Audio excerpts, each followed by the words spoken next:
Welcome to the Cloud Security Podcast by Google. Thanks for joining us today. Your host here as ever are myself, Tim Peacock, the PM for, well, a bunch of stuff on Google SecOps, and of course, Anton Chuvakin, a reformed analyst and senior staff in Google Cloud's Office of the CISO. You can find and subscribe to this podcast wherever you get your podcasts, as well as at our website, cloud.withgoogle.com/cloudsecurity/podcast. If you enjoy our content and want it delivered to you piping hot every Monday, please do hit that subscribe button. You can follow the show, argue with us, and the rest of our Cloud Security Podcast listeners on the Google Cloud Security community page. Anton, we have a super fun show today. We are talking about biology. We're talking about fighter pilots. What are we doing today? We are talking about the future of security. Oh, a small topic. Okay, so for some people, it's a distant future. For others, maybe it's an immediate future. But it is definitely the future. And I feel like, at the risk of going for a spoiler, I feel like maybe we shifted from the compliance mentality to engineering mentality. But our guest thinks that it's time for another shift. But where we are shifting is really interesting, and I'm not going to spoiler that part. That's very William Gibson of you to be like, this is the future for some people tomorrow and the future for other people much more in the future. I like that. I mean, I don't want to spoil anything for this episode, so maybe listeners, without any further ado, and sorry for the absence of a corgi today, I'm in the office recording studio, as you can see, let's turn things over to today's guest. Today, we're joined by Royal Hansen, VP of Engineering here at Google, former CISO of Alphabet. Royal, thank you so much for joining us today. You've argued in the past that we need to move away from this godlike designer model of security. And while that's like super upsetting to Anton, given his view of himself, I think what you advocate is that we would move towards a almost biological model for security. Could you explain that distinction and how that's especially relevant in a world of cloud and AI? Yeah, I'm super excited for this, and thank you for having me, because it is something I've been thinking a lot about, and I actually have been learning a lot, and I have a few examples I wanted to give, and hopefully this could be the beginning of a dialogue of as an industry. But first, even though now it must feel even more like that with AI and cloud, and you can have agents and tools, the world is super dynamic, right? The idea that you have a deterministic view of every use case that your user or your vendors or your suppliers or your tech implement is sort of ridiculous. Right? The idea that you could possibly do that. Yeah. So I've thought, okay, fine. We're no longer building bridges that are going to sit there for 100 years with roughly the same use patterns. What if we look to biology, which lives and breathes in exactly the way we just talked about? Every day, your body or the ecosystem is different. It changes all the time. Species come and go. Cells are born and die. And I think, in a weird way, it's forcing us to confront the fact that actually at any big organization, we were already living in that world. We never had, at least in the sort of my career, perfect or deterministic visibility to all data, all services, at all times. But I always assumed naively that engineering-led mindset and engineering will just build things the right way, build things securely, is progress compared to the previous wave of thinking where people thought about like checklists and compliance. So it's interesting that when we talk about this, and we're going to touch other deep ideas here at this episode, when people moved from compliance, auditor-led security to engineering-led security, it was supposed to be a big improvement. But you are hinting that while it was a big improvement, the next wave is coming, and we need to move beyond that. Is that fair, or am I pushing it too far? No, it's such a good point, because I actually, I'm thinking back, we're probably, similar phases of this industry that we've lived through. When I started, it was much more engineering. I think it became more compliance, because the world and every industry and every sector and that complexity we just talked about grew. And so you really couldn't engineer everything end to end like you could when late 90s, you build a website, right? You could do that. You could engineer that, and little by little.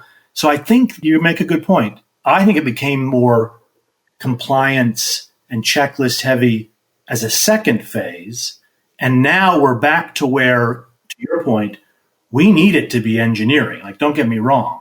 What Well, by engineering, I mean technically sophisticated. You got to have abstraction layers. You got to have architectures. You got to have design.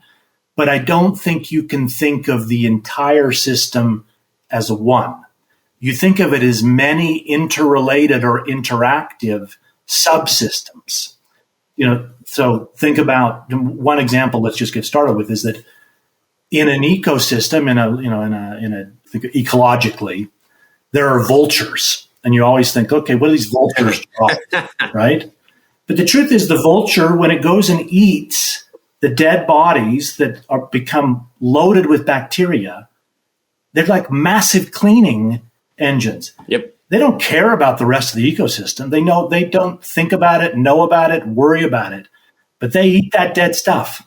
What if, to the spirit of this, instead of thinking, okay, I got to clean up my access for my team, right? Or, my group management, or I've got to clean up the memory that's being used. You think pre-systems that did memory management for you. And instead, we wrote vultures for the environment that all they did was fly around internally looking for unused data, unused privilege, unused group membership. And they were like, think like almost like the Matrix, like those little workers doing their job. But that's all they did, right? This is the point. They don't actually solve the entire problem, but they play their role in a dynamic ecosystem. Does that make sense? I really like that because I have so many conversations with security people where, we'll propose a control or we'll propose an intervention. They'll say, that doesn't solve everything, so we shouldn't do it. But a vulture doesn't solve everything. They solve a particular problem of roadkill and decomposing bodies, and that's super valuable, and we should do that. I really like that. And I think it also combines the best from engineering side and the biology side, where it's not a deterministic, we'll build it from absolutely strongest concrete available on the planet and it's going to last for 1,000 years, but also combines good design with biological elements, if it makes sense. Exactly. That's exactly right. And it works at different layers, right? That's the other thing that I find very interesting is take the immune system. We talk about this in a lot of our own work and how the cloud functions this way. Sadly, because my youngest son has been quite sick with a sort of a chronic illness, I've learned a lot more about the immune system. This is some sort of autoimmune. And I didn't realize this, but the immune system when you're born, particularly the T and B cells, these are sort of the adaptive immune system, they go through this very sophisticated process of using antibodies or using sort of T and B cells to match up with all the parts of your body, every different kind of cell and protein. And then they almost throw those away so that you don't react to it in the future. And so that that when it sees a new, body, so it generates an antibody because it's never seen it before.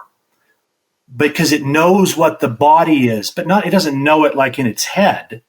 It knows it because when you were born and in your first few years, it matched up with all of those cell types and then dropped them so that everything else it began to generate was defending you. And so again, I think the spirit of that, think of a lot of our anomaly detection, which or think of our firewall rule, where we tried to enumerate everything. What if we had systems that knew just think, and it's actually what AI does incredibly well. AI can tell you that's normal. I see it all the time. I'm just not going to react to it anymore. And I start to only react to the anomalies. And then you think about like the chess games, like DeepMind, you can get finer and finer signals on these novel attacks. Yep. And it also reminds us that people who are kind of the best of the best engineers or architects who are trying to build a system that's going to be strong and robust occasionally miss on the resilience aspect. And this is kind of where I want to go next in our conversation. That's a great point. Yeah. I have not really spent that much time thinking about robust versus resilient, but our preliminary conversations made me think that it's sort of like a castle or a palace or some other. The building built out of the most strongest material may be robust, but the immune system is not robust. It's resilient. But also telling security leaders, robust is not your friend, is hard for me. Like, it's hard for me to say, you have a chance to build the strongest possible building. Don't do that. Like, I'm like, what do you mean? Like, how do you do that? How do you explain that resilient is better? How do you shift the focus from robustness to resilience? You know where I learned this? So at Goldman Sachs, I ran business continuity. And it was a wonderful experience to complement my security history because, to your point, that was the job. It wasn't a side effect. That was the job.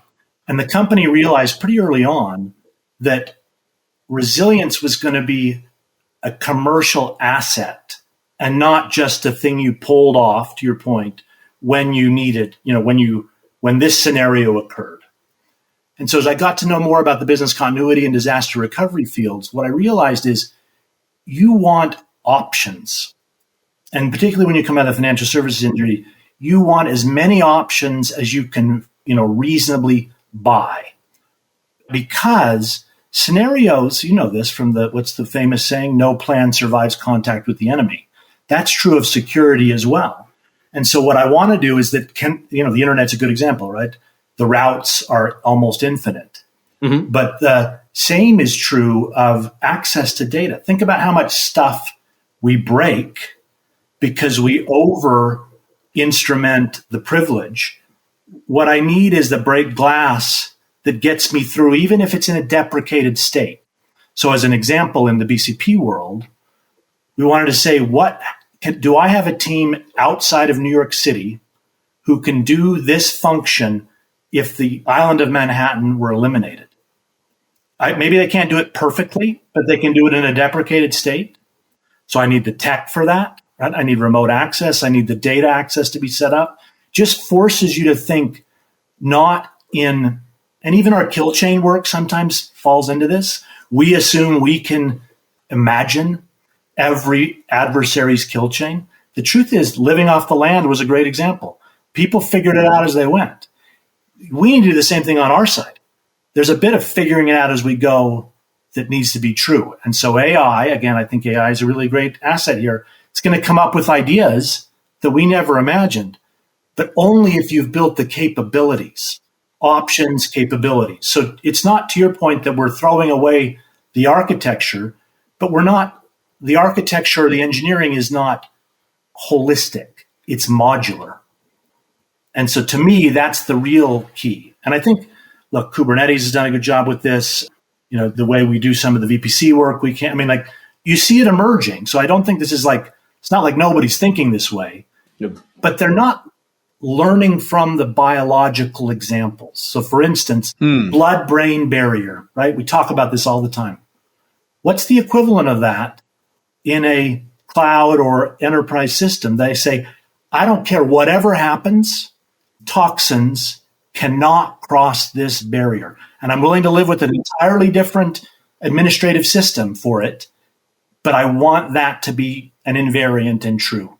It seems almost as if we've moved into the world where that's going to be impossible to achieve with models and prompt interactions, where we've gone back to the 1950s telephone network where the data plane and the control plane are exactly the same. Yeah. So when you're looking at the AI world, how are we possibly going to achieve LLM interaction pattern for a blood-brain barrier or a data control plane separation even?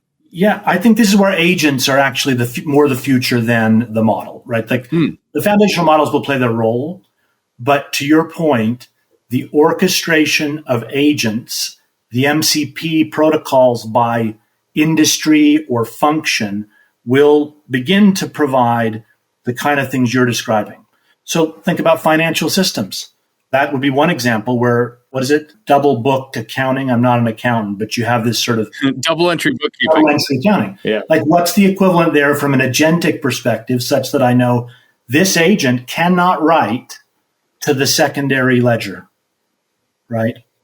And so I think, yes, you are right that the semantics and the code have blurred the line. But that, in a way, is an asset because now we can write controls in the semantics of the risk domain, finance, HR, healthcare, power, instead of writing it in the domain of software languages, which was always required a translation layer through which attackers drove a bunch of buses if we're honest. Mm-hmm. I mean, this does make me kind of excited, but also a little nervous, to be honest, because this one is probably something that to me will easier said than done prize. This is just something that conceptually we all agree, but when I try to decompose it and try to see is there any kind of biological primitives for these agents, like, I don't know, time-bound access or these impenetrable barriers, like, is this basically, I don't know, zero trust for agents, or is this something that's radically new for the world of autonomous AI and autonomous actions? This to me is sort of maybe a fun side of the house, fun side of the discussion. It is. And like back to where I started, I think, and this is true of biological history or analogy, evolution, whatever you want to use, we're already living in this world. It's not a decision we made, right? If you think about the complexities and the scale of a lot of our systems, we're already there.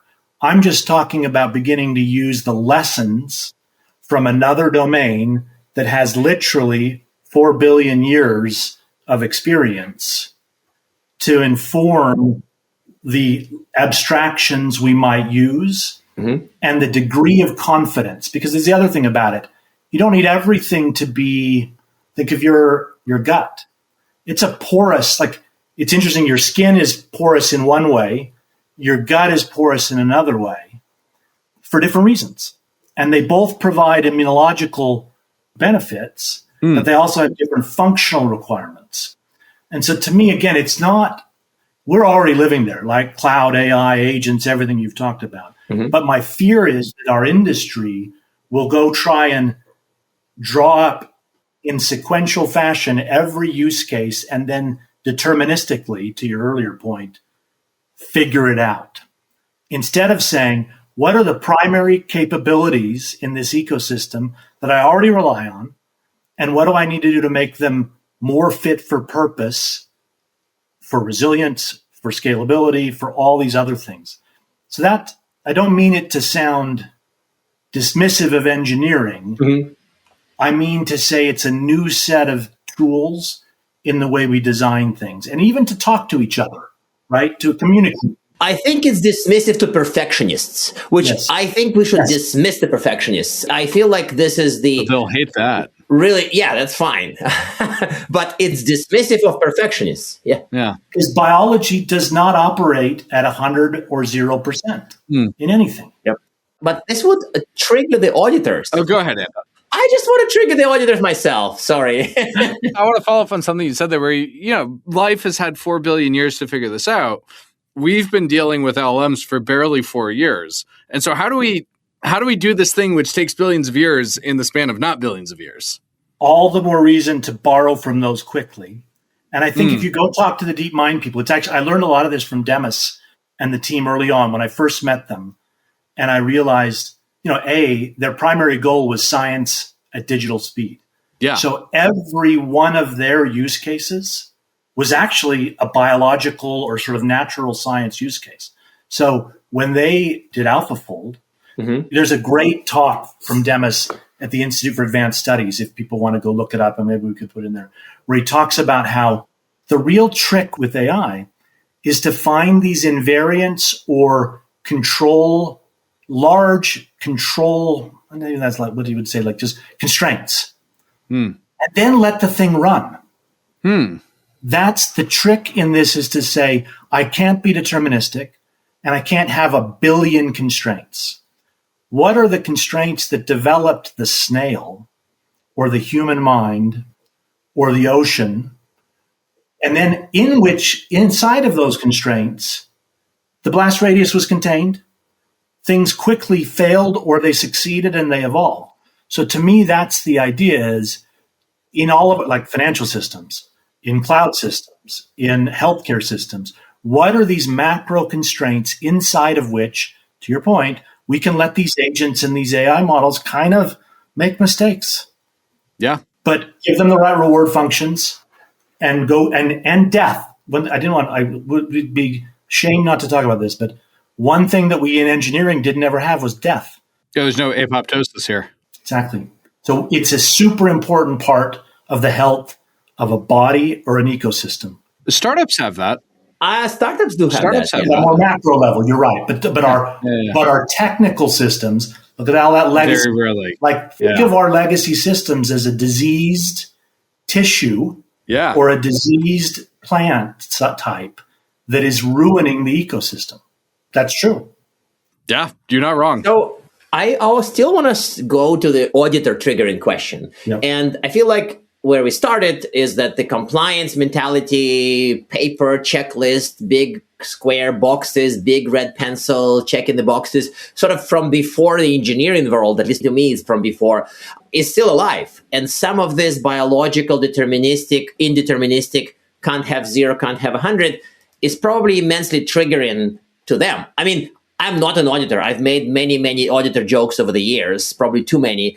I am a little bit triggered by some of the stuff, but I bet the compliance people are unimaginably triggered by what we are describing here, that we would live in the world where things are a lot more probabilistic and we're not sure of what will happen. And it's like immune system, which means that you would either get cured quickly or slowly or not at all. How do we even open our mouths and talk to compliance-minded leaders, compliance-minded teams? How do we convince an auditor or maybe a board made of people of that sort that it's okay? So look, 3 things. First, why we're doing this. You have them. Wait. You have an answer. I thought we would stumble you, Rahil. I thought you'd be like, whoa, I don't know what to do. But you have 3 things. Look at all You these. stumped him a little bit. He was just like, I got you.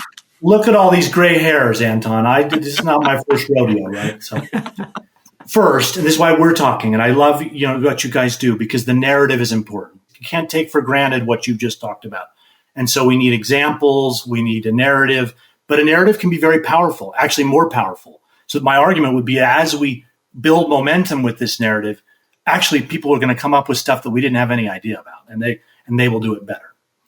Second, I think it will be actually kind of liberating. You know how hard I've lived in only big enterprises for the last 20 years. It is hard. The complexity, the denominators, the asset inventories, the vendor lists, it is hard. If this can be slightly liberating to say, hey, can we just acknowledge together that the complexity has gone beyond what a human and a checklist can solve? I actually think then the temperature can go down a second and we can say, okay, how are we going to do that? We're already living there. So there's a little bit of a release valve. And then third, I love this analogy, but it doesn't always play because not everybody knows what a cobbler is anymore. So shoemakers' children don't have shoes, right, in this little village. We're going to have to use agents to solve the problem you're talking about. So if I'm an auditor, I'm building agents to do the things we're talking about. I'm going to embrace that non-deterministic, but eventual consistency or limits that it will approach. Great. It's a tool. So to me, narrative precedes it because no one's going to work on this unless they believe it. 2, relieve some of the pressure of the current job, which is almost impossible. And then 3, get the shoemaker out there and start putting them on your team. Put on the auditor's shoes. So I want to go back to the death thing because we accept more or less that biological systems die. And I had this is going to sound pretty random, but in high school, I had a chaplain at my school who gave this amazing chapel. 20 years later, I remember him talking about how failure is good and how we should, as students, all experience failure. So shout out to you, Peter Ammerman. How do we help organizations get comfortable failing? Like, not everybody can listen to Peter at 9 a.m. on a Thursday. So how do we achieve allowable failure? Because that's necessary in what you're describing, right? I got an answer for this too. So there you go. Good. Yeah. Well, I worked at Fidelity for a while, and Ned Johnson, who was the sort of, ran the place, and big fan of Japan and the Kaizen continuous improvement. Yeah. But then there was a guy named, I have to get his name, but he wrote a book called Chasing the Rabbit, which was, we could put a link to it as well. But I think the answer is we measure the speed and rate of finding problems and fixing them. Like that, I think we need to change some of our culture from here's the objective and here's when we met it to how fast did you find the problems and how fast you fix them. And so in a way, AI is perfect for this, right? Like think of what we're doing with Big Sleep and where we're going with Mender. Big Sleep, we're going to find these things faster and faster. And Mender is the automation to fix. So we ought to be celebrating that cycle. Yeah. Instead of saying, what are these big systems we're going to build and they'll be perfect? And if they have a problem, we'll all light our hair on fire and hope we come out the other side, right?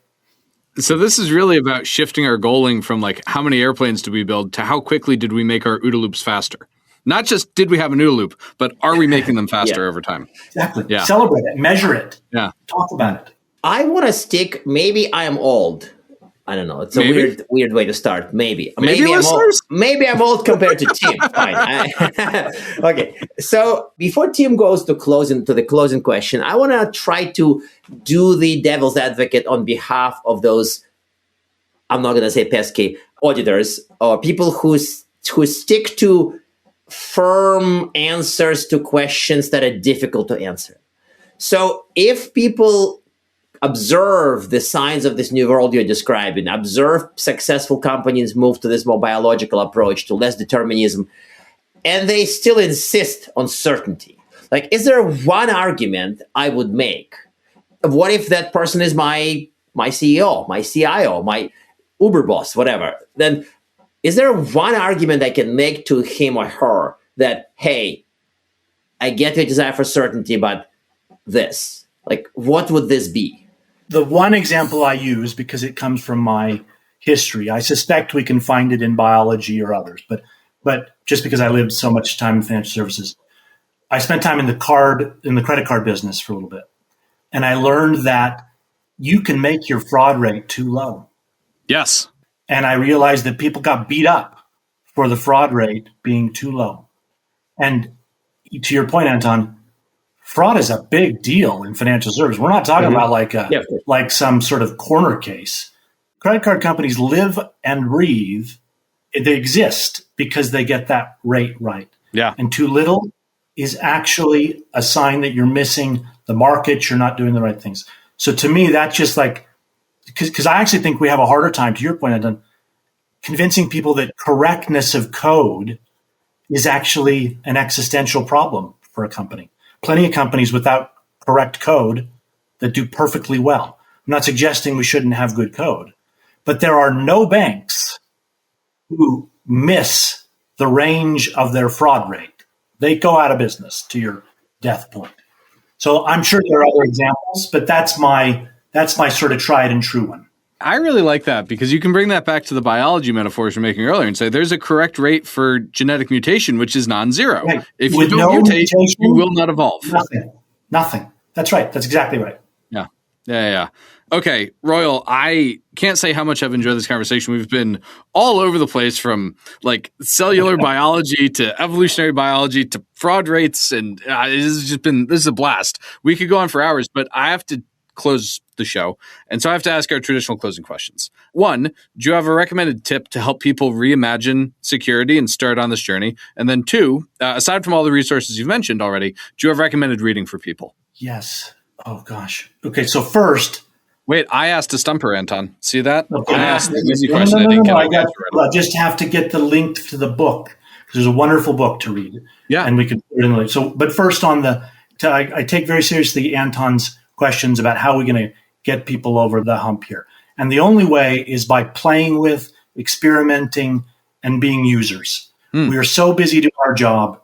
Nano Banana, Notebook LM, like figure out how to live your life using these tools, not because I care whether you know what you look like in the 80s, but because you just have a much more intuitive understanding of the tools and how they can work. So I think one, and that world is inherently biological in the way we just talked. So play. It's an incredibly important part of, back to Tim, humans, like play is actually an incredibly important part of any species existence. Second, I will find the name of the book, but it's about life. We thought when we discovered the genome that this would be the software of life. it turns out there are these massively complex omics, proteomics, bacteria in the biome. Like we learned that life is not software expressed in hardware. Right. It is in fact an endless combination of constraints. Even the way RNA and DNA transcribe is not done like a robot. It's done because the motion is contained every time you move from nucleotide to nucleotide. It's an incredible book. I'll put it in there. Please. I will too. But it's both fascinating and I think it has a lot of lessons for us. Incredible. Royal, thank you so much for joining us today. This has been an absolute delight. Thanks for having me. Let's pick, next year, one of these sub areas. I think because the other powerful thing is we need to work some of these analogies into more detail. I gave you a few, but I'd love to take a few more. And maybe even we get with the customer in a sector and we say, get in the healthcare or the biotech sector, and we go into it. These would be really neat. So that'd be a great idea. Let's do it. And now we are at time. Thank you very much for listening and, of course, for subscribing. Please subscribe so you can get new episodes piping hot. And if you love our content, please drop us a review on your platform of choice. You can find this podcast on YouTube, Apple Podcasts, Spotify, or wherever you get your podcasts. Also, you can find us on our website, cloud.withgoogle.com/cloudsecurity/podcasts. You can argue with us on the Google Cloud Security Community site, googlecloudcommunity.com. You can follow us on x.com/cloudsecpodcast, tweet at us, email us, argue with us, and if we like or hate what we hear, we can invite you to the next episode. See you in the next episode of the Cloud Security Podcast by Google.